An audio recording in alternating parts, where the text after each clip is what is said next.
Hey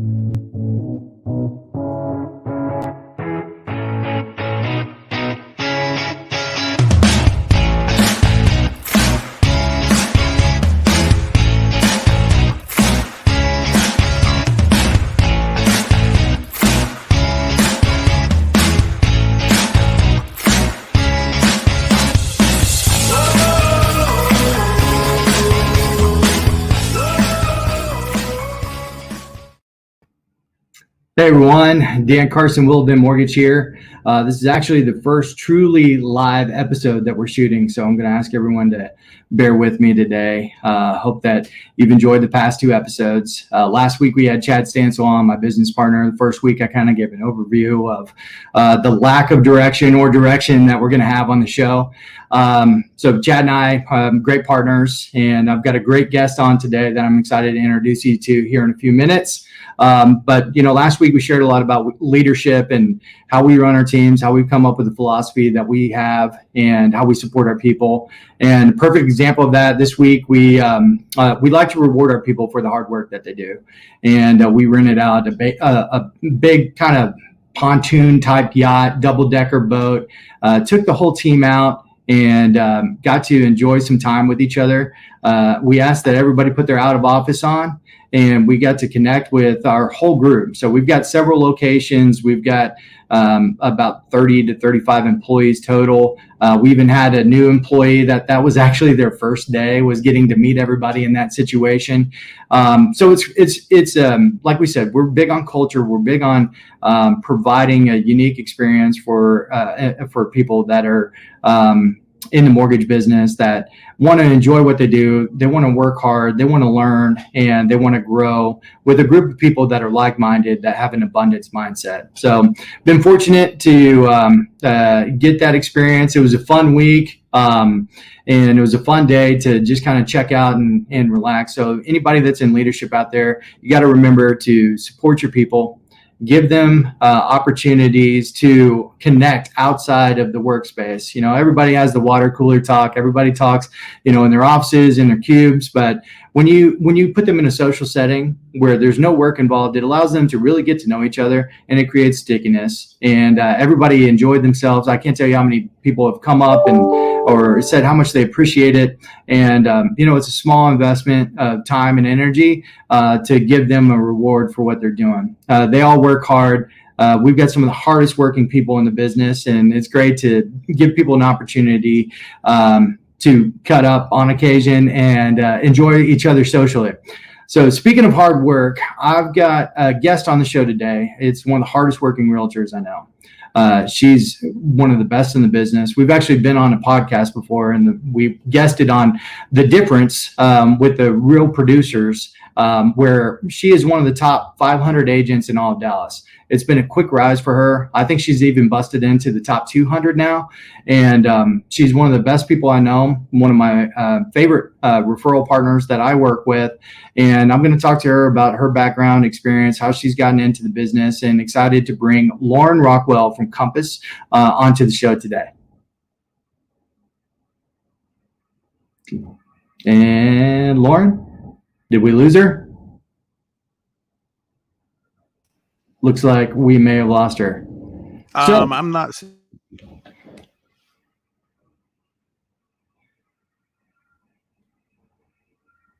All right. I'm losing Lyndon too.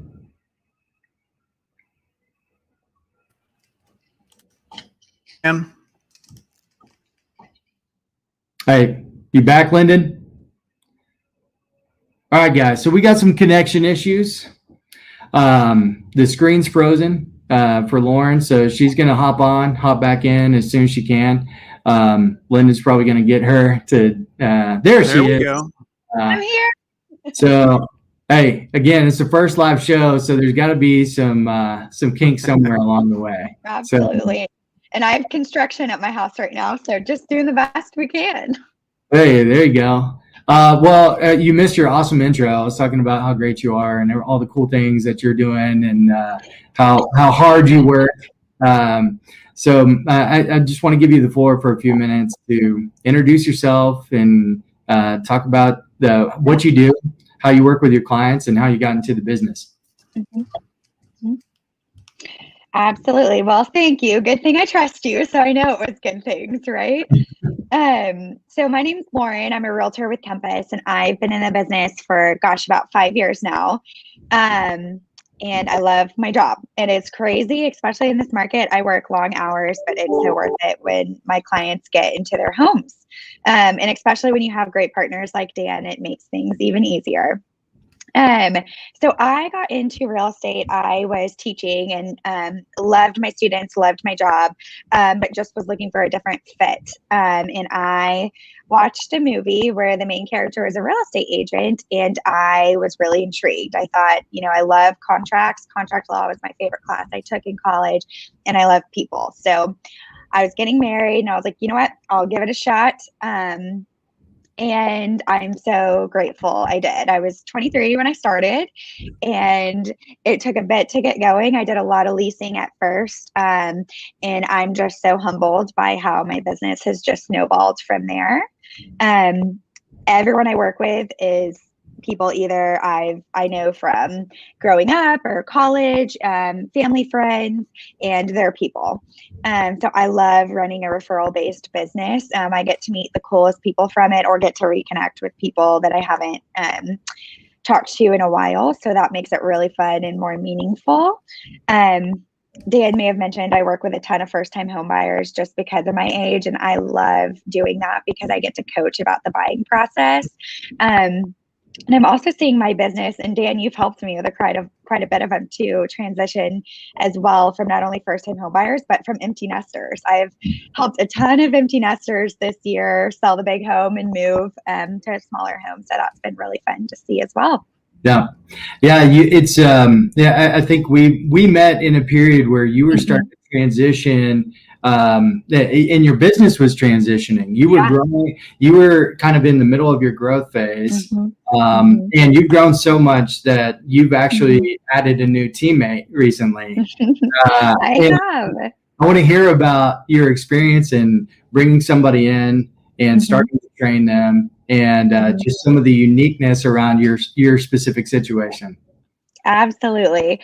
So I've been feeling the growing pains where I knew I needed help for, honestly, probably about the beginning of last year, but I had someone specific in mind that I wanted. And so I waited until she was ready. And that person is my sister, who has now been working with me for probably about 6 months now. And it's been wonderful.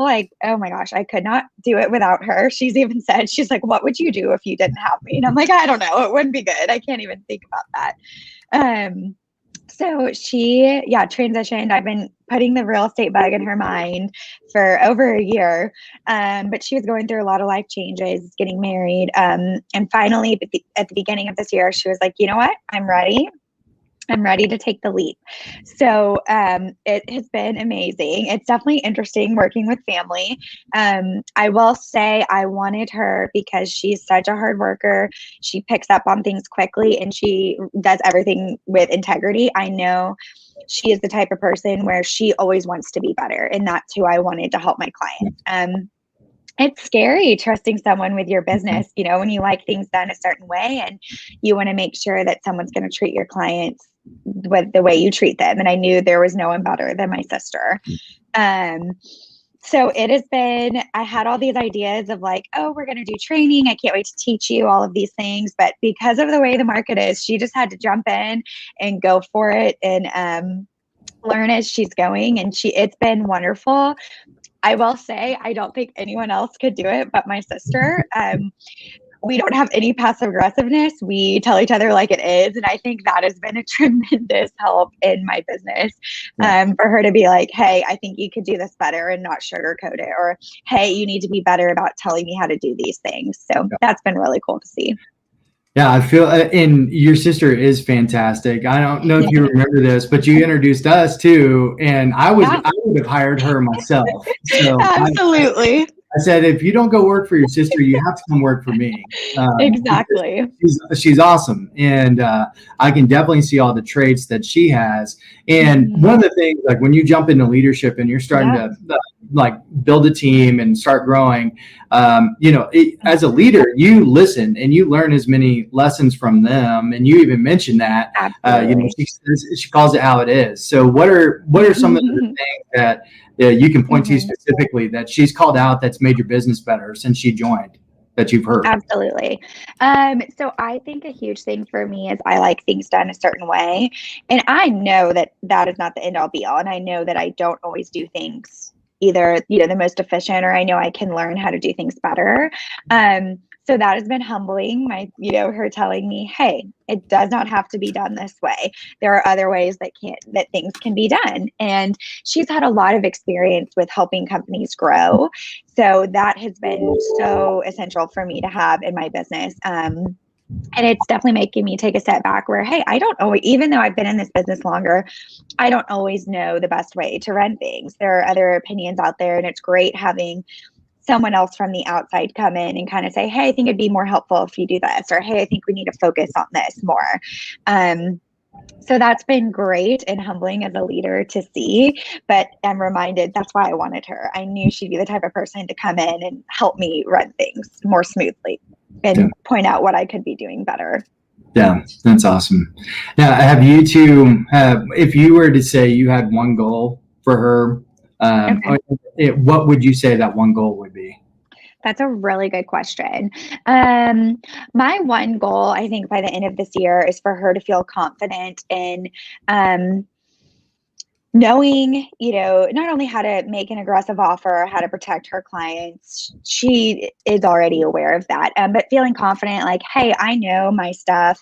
I know I can go out there and find clients myself. And I want her to feel like it is her own as well. Yes, we're in this business together, but I don't want it to be Natalie working for Lauren. Yeah. I want it to be Natalie in Lauren's, real estate group. Yeah.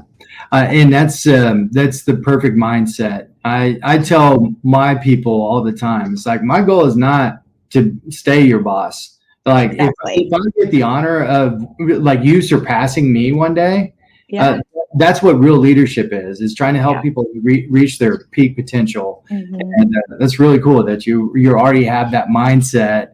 And, because you're essentially running a business, you're building your own business. And you want to have people that are better, smarter, faster, and exactly, that can run circles around you. That's what great leaders do, is they build great teams. You've already started that, and it's been really neat to see you two start work together. And there's a lot of times now, like where she's calling me, where we used to have conversations, and it's great because I don't feel like there's any drop off. So you're doing a great job, and it's really, really cool to see.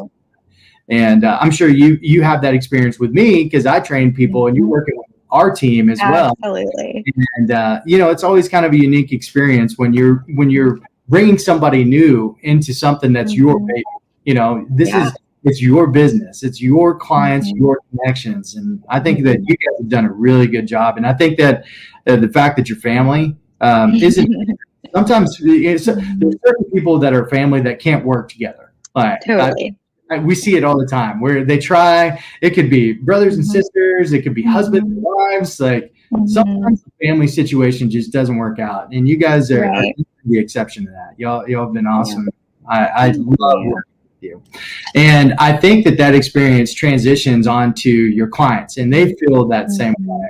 And like you mentioned, you've been working with a lot of first-time home buyers, and then kind of the empty nesters. It's like you work with the family, then you work with their parents. And we've done several of those transactions together, and it's been a lot of fun.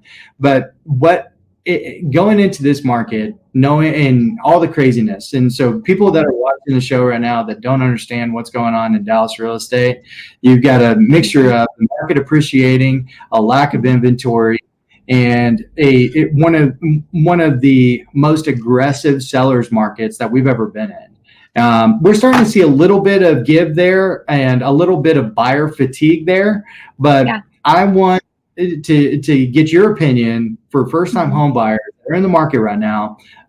Let's give them some tips and tricks and some things that you're doing and that we do together to help people get under contract and get in their first homes.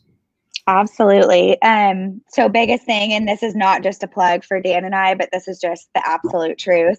Partnering up with a good realtor and good lender. There are literally 3 multiple offer situations that I've won this past week alone that Dan and I have been working on together, where they have told me, you won because you were aggressive. You called me. You didn't let it go. You weren't just an agent that submitted an offer and said, oh, well, good luck.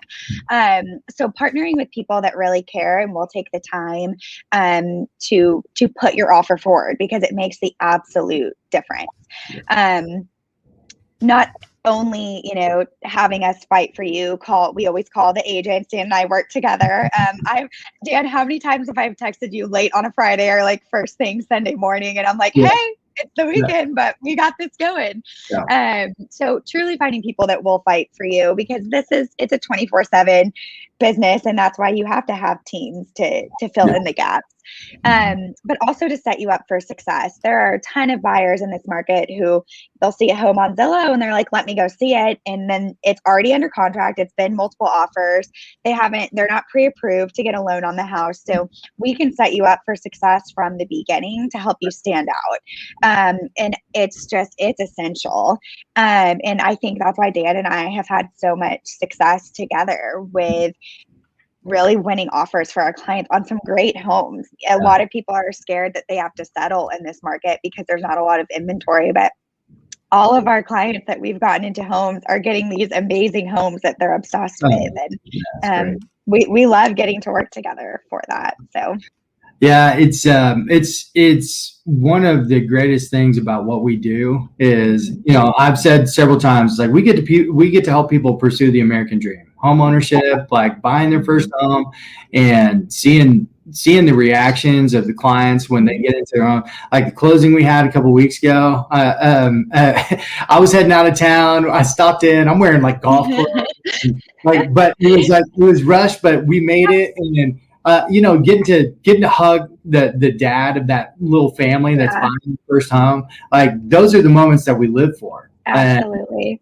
And it's not the transaction. You got a lot of people that do a lot of volume, and they do, like you said, they'll submit an offer. If it goes, great. If not, we're actually passionate about the families that we work with. And I feel like your passion is what drives you to have the hard work, and that transitions onto all the other people around you, which is why your business continues to grow.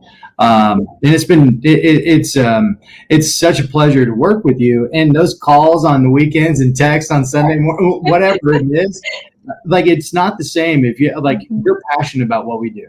So absolutely, it drives the action. Like you have a much different result, and I think our clients can feel it. The agents on the other side of transactions that work with us, like I've heard several comments that like, you guys are so dialed in. Y'all like, again, this isn't, we can shamelessly plug ourselves in this situation because like we work hard and, we're supportive of the families, like in the mortgage business, a lot of people call them files. We call them families. So we work with a number of families every month, and that's what matters, is because it's not just a deal, it's not anything else. We're helping people change their lives, and it's absolutely. So you've also started working on kind of the move up buyers as well. These are people that they may be empty nesters, but they may be buying more house than they were in. They may be just because of the equity positions and the market appreciation, they may be buying a house of similar size and getting more cash back in retirement. So as you've transitioned into that, what are some of the things you've learned with working with that segment of the business? So I would say 2 major things, which I love this part about my job, working with first-time home buyers versus working with people who've maybe on their second, third, fourth home. It's essentially the same. Which I love. You have to teach everyone about the process, right? And I love that about it. Even I'm coming to see when people are buying their third or fourth home, they're still like, wait, how does this work again? Which I love being a guide for clients. So I was kind of nervous I would lose that a little bit when I was helping people buy their next homes, but I still love that I still get to coach and teach on what the process looks like. And then I think what's so funny is helping, especially when I'm working with more of the empty nester crowd who they haven't bought a home in, 15, 20 years, is telling them, well, the market is totally different, and having to coach people on expectations and how things work now has been honestly pretty funny, and just very, very needed as well, because things have changed drastically from when a lot of people have bought a home last. Yeah, it's almost like you're doing as much on the education side with them as you are with the first home buyer. Absolutely. If not more sometimes, because they're like, well, it wasn't like this, back in 2002, the last time I bought a home, or it wasn't like this back in the 90s. And the business was really changed a lot, and the personal relationship side of it hasn't, but the actual like transactional side of it is so different. Even every year, I mean, we get updated loan applications, we have different underwriting guidelines, and and a lot of these times the move up or the either move up buyers or the empty nesters, what I've seen with them is like they've got different unique income situations, and they're like, well, we've got plenty of money, we make good money, and then it's like, well, like the qualification looks different, and it's like you have a whole different kind of problems that you're solving for these clients, and working with them is almost as much fun for me because you're still coaching and engaging in a different way, almost more. I almost feel like it's more intense than the first time home buyers. Because first time home buyers, a lot of times they're like along for the ride. They're listening. They're just taking it in. They don't ask as many questions because they haven't been there. They ask questions that are usually intelligent, that are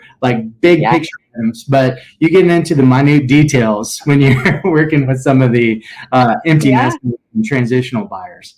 No, it's so true. I'd say the biggest difference would be I have more conversations about setting expectations for people, the move up buyers and the empty nesters, of like how the market is. Oh, we have to do this on an offer now. What? We have to pay above appraisal. What? Things like that. But when we get into the auction period and we negotiate inspections, they're usually like, my house had that, I'm fine there. Where it's the opposite with first time home buyers. They're kind of taking everything in. They don't ask a lot of questions about how the process goes. But once we get into the inspection period, they're like, oh my gosh, this house has, the vents don't go all the way through the roof. What? And you're like, that's on every house. That's normal. So anyway, but I mean, I enjoy it so much. It's been fun. And the emotion, kind of what you touch on, the emotional side of everything, from either first-time home buyers buying their first home, or a lot of my empty nesters right now are selling their homes that they raised their kids in, and it's emotional. And I love, love, love that part of my job. I feel like a therapist sometimes, and I wouldn't change a thing about it. Yeah, it's awesome. So heading into, we're in the middle of summer right now, which everybody is always called the busy season because usually people are moving before school. And the pandemic has caused the business to really be a year-round business now. It's not the same as it once was. So what are you doing, like with family in terms of managing with Chad, her husband's name's Chad. He's a friend of mine too. And it's, with Chad, how are you balancing everything that's going on? And how do you, what recommendations would you give to somebody that's either coming into the business or somebody that's growing the business at the same time to remain some balance and keep some balance there? I got tons of advice on this when I started, but I am a workaholic, so I didn't listen to setting boundaries from the beginning. I'm like, oh, you want to call me at 11 p.m. at night? Yep, I'll answer. And there are certain situations for everything that you just have to make time for, especially in a business where it is so time sensitive. But my biggest advice would be to set boundaries up front, but with knowing that you will have to make exceptions. So, if you work from 8 a.m. to 9 p.m. and essentially maybe you're not on your laptop all the time, but that's when you're available to clients and you allow for emergencies in certain situations. That's something I've been trying to be better about, and my sister has been a huge help with that. I'm going to start to try to take one day off a week. We're working, seeing how that's going to work right now. I haven't had a full day off besides on vacation, and I don't know how long. And I know that's essential for me to be my best for my husband, my family, and my clients. And then vacations, we prioritize getting away for a little bit. We took a big international vacation in June, and thankfully my sister was here. And Dan, you were wonderful. You were on vacation too, but you were like, hey, I'm on standby if she needs anything. And it went so well. I think I only had to check my laptop, like pull out my laptop twice the whole vacation. Didn't she write her first contract on her own while you were out? And negotiated repairs. So it was wonderful, but that's been a huge thing for my business, is to set someone, because I never want to be that agent that's like, oh, sorry, I'll get back to you when I get back in town, because that's just not how real estate works. It is, time is of the essence. It is essential. And so in order to serve my clients, and I want to keep growing and to serve them well, I need to have more help. And so my sister has been a huge help for that. And so, again, my advice to those starting out is try to put some sort of boundaries within reason. And I'm not talking, if you're looking to work an 8-to-5 job, don't get into real estate or mortgage. You can't be good at your job if you're going to do that. Exactly. Our clients, guess what? Usually when they're most available is after business hours and weekends. And so we got to be available, and it's so worth it. And that's not me complaining at all. That's me being realistic. Like, you've got to set realistic expectations, but you've got to save time for your family too. So my husband thankfully is so understanding. Yeah, no, he's great about it, and he gets it too. And for some reason, I've got a feeling like he's going to get involved one day in some way, shape, or form. I'm working on it. He'd be great as well. You know, it's really hard because, like you said, the outside hours are the main hours that people are available. Right. And so you've got to set boundaries. You've got to time block your schedule so that you can do all the things, because it's not just the meetings that you have or going and showing houses. There's a lot of paperwork that's involved in every transaction too. And so you've got to have great support. You got to have good time, and you have to make time and stay really organized to do it all.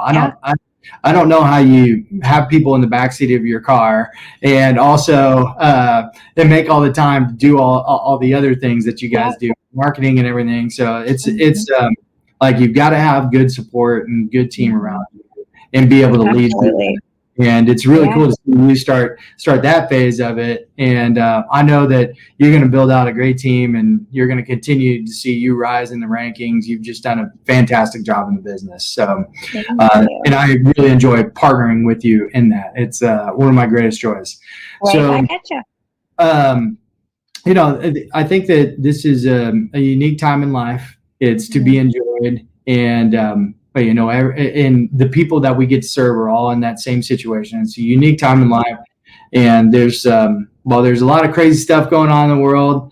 The real estate and mortgage business has been great, and I think that, you know, when you have more people like you in the business, it continues to improve. So, you know, anybody that's out there that's a first-time home buyer, anybody that's buying or selling real estate, give Lauren a call and meet with her about the opportunity to buy a home or sell a home with her.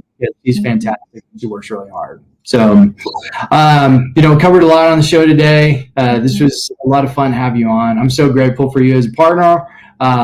You know, this is my third show. So I'm still working things. It was kind of funny having that little break at the beginning. I was like, oh, Murphy's Law. Anything that can go wrong will go wrong. Absolutely. And I'm brushing up. I'm no Joe Rogan. I'm not. I don't think I'm. This is going to take some time for me to get used to, but I really appreciate you hanging in there with me. And I appreciate everybody for tuning in and watching the show today. We're going to get back after it and try to help as many people as we can through the rest of the year, and we'll see everybody soon. Thanks for tuning into the show. Lauren, thank you for joining me. Thank you for inviting me, Dan. You're the best. All right. See you again.